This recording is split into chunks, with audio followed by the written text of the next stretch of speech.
కరువాల ఈ పంట ప్రజల కన్నుల పంట. ఆహా సీతమ్మదే వైభోగము అరెరెరె. పల్లెకే పేరంటము ఆహా ఆహా లోకాలకే ఆనందము.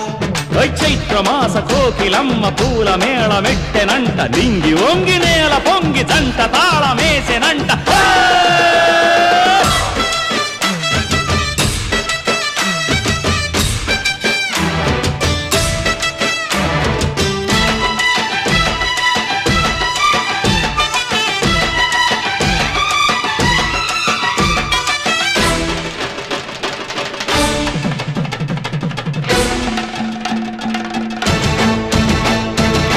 చెల్లిపోని మమతల్లకి చెల్లెలు సీతమ్మరా, తాళికట్టు బావయ్యే తారక రామయ్యరా, తుళ్ళిపడ్డ కన్నెల్లకి